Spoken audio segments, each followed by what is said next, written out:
कबीर। कबीर कहते हैं, जिस वन पवन न संचरे, जिस वन पवन न संचरे, पंखी न कोय जाय। जिस वन पवन न संचरे, पंखी नव कोय जाय, ते बन कबीरे ढूंढिया, ते बन कबीरे ढूंढिया, जहाँ कृष्ण चरावे गाय। कबीर, कबीर का वचन बहुत सटीक है। कबीर कहते हैं, जहाँ जिस वन में पवन का भी प्रवेश नहीं हो सकता है, पवन, हवा, हवा एक ऐसी वस्तु है, कहीं पर भी वो चली जाती है। पंखी न कोय जाए, और वन होता है, बड़े बड़े वृक्ष होते हैं, पेड़ होते हैं, पौधे होते हैं, मगर वहाँ कोई पंखी नहीं जा सकता, पहुँच सकता नहीं है, रह सकता नहीं है। ऐसा वन जो है वो कबीर ने ढूंढ लिया, खोज लिया है। और इस वन में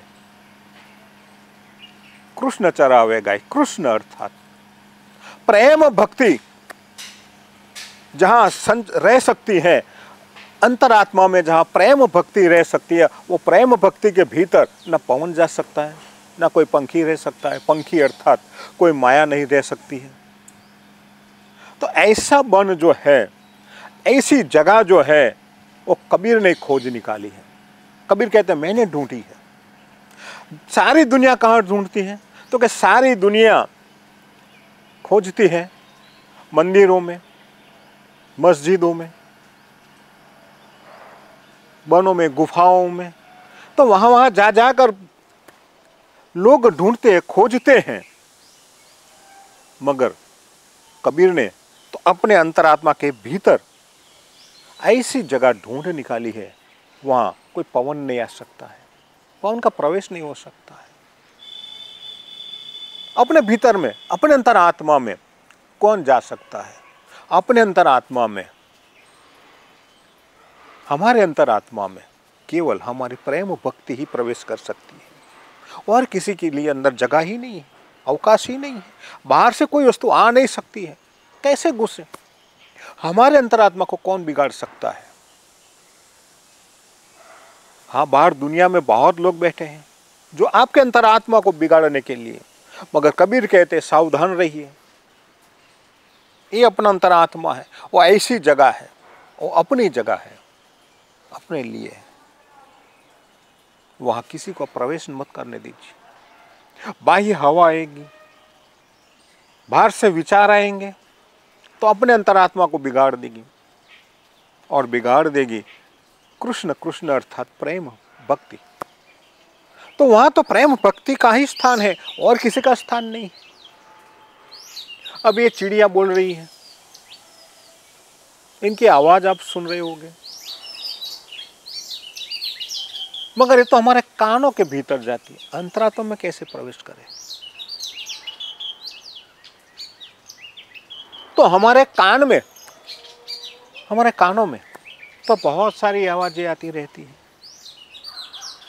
ये दुनिया है, दुनिया अपना काम करती है, आवाजें करती रहती है, और बहुत सारे आवाज, बहुत सारा शोर बकोर हमारे आसपास हो रहा होता है। ये सुनकर बहुत सारे मनुष्य विचलित हो जाते हैं, कुछ स्वर्ग ढूंढने निकलते हैं। किसी को वैतरणी पार करनी है, किसी को लक्ष्मी चाहिए, धन चाहिए, संपत्ति चाहिए।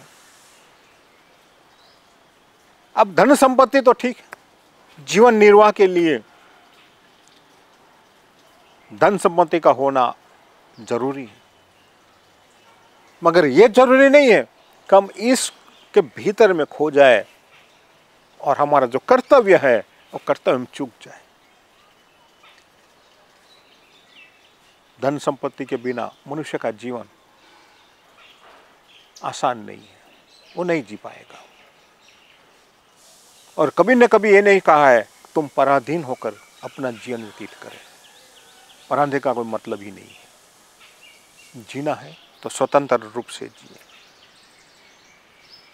अपने बलबूते पर जिए, मगर याद रखे जिस बन पवन न संचरे, अर्थात ये हमारा भीतर का वन ऐसा है, वहाँ पवन नहीं आ सकता है। बाह्य किसी भी विचारधारा का प्रवेश अंदर मनाही है, अंदर प्रवेश नहीं कर सकता है, कबीर ने नहीं करने दिया है। बहुत लोगों ने कोशिश की कि कबीर के भीतर में जाकर प्रवेश कर ले, कबीर को बिगाड़े, तो कबीर ने अपने भीतर किसी को प्रवेश न करने दिया। पंखी नव कोई जाए, कोई पंखी, पंखी अर्थात कोई पंथ, विचारधारा, संप्रदाय, पोथी, सबके लिए कबीर ने अपना दरवाजा बंद कर दिया था। ये वन ऐसा है, और इसी वन में ना कोई मंदिर प्रवेश कर सका, न मस्जिद प्रवेश कर सकी, न पंडित मुल्ला, किसी का प्रवेश नहीं था। वहां केवल प्रवेश था तो एक परमात्मा का, ऊपर वाले का, एक परमात्मा का ही प्रवेश था, प्रेम भक्ति का ही प्रवेश था, और किसी के लिए अंदर प्रवेश करना नामुमकिन था। तो कबीर ने ये वन की बात की है। तो कबीर सटीक तरीके से समझाते हैं कि यदि ये जीवन हमारा है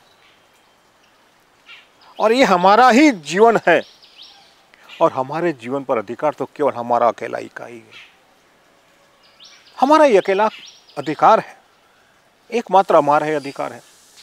और हमारे अधिकार के ऊपर दुनिया कैसे राज करे, कैसे अपना अधिकार जमाए,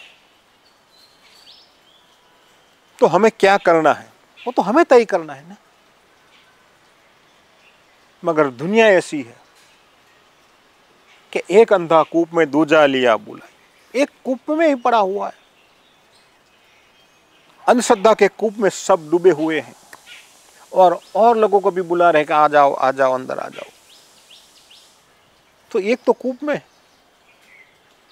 खुद डूबे हुए हैं और दूसरों को भी बुलाकर अंदर डूबो रहे हैं।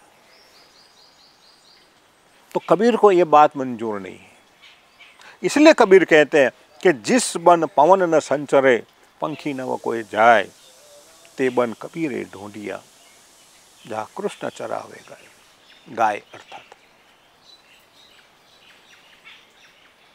वहां पर गोकुल में क्या था, केवल प्रेम भक्ति ही थी, केवल एक ही विचारधारा, स्वतंत्र विचारधारा थी। वहां कोई डर नहीं था, सारे लोग निर्भय थे। कहते कंस का राज था, बहुत क्रूर था,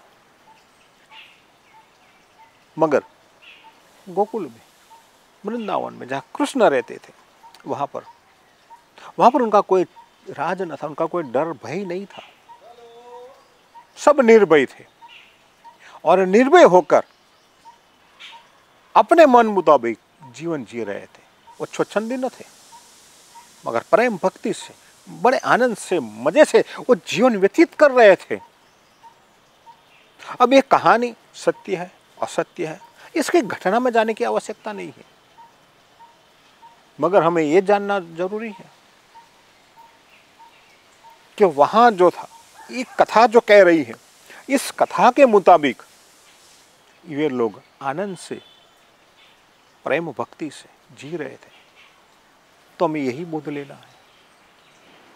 राज किसी का भी हो, कहीं पर देश में हम रहते हैं, मगर अध्यात्म के क्षेत्र में और किसी का राज नहीं चलना चाहिए। अध्यात्म के बारे में केवल हमारे भीतर में बैठा हुआ हमारा ही परमात्मा, उनका ही राज होना चाहिए। तो आते रहिए, सुनते रहिए, और हमारे भीतर में बैठा हुआ जो परमात्मा है, बस उनकी बात सुने, और बाहर की बात सुनोगे तो आप भटक जाओगे। ये संसार वन में जो भटक गए, तो वहां से बाहर निकल कर रास्ता नहीं मिलेगा, और रास्ता चूक गए तो क्या करोगे। तो आते रहिए, सुनते रहिए, कल देखते हैं कबीर क्या कहते हैं। अस्तु राम कबीर।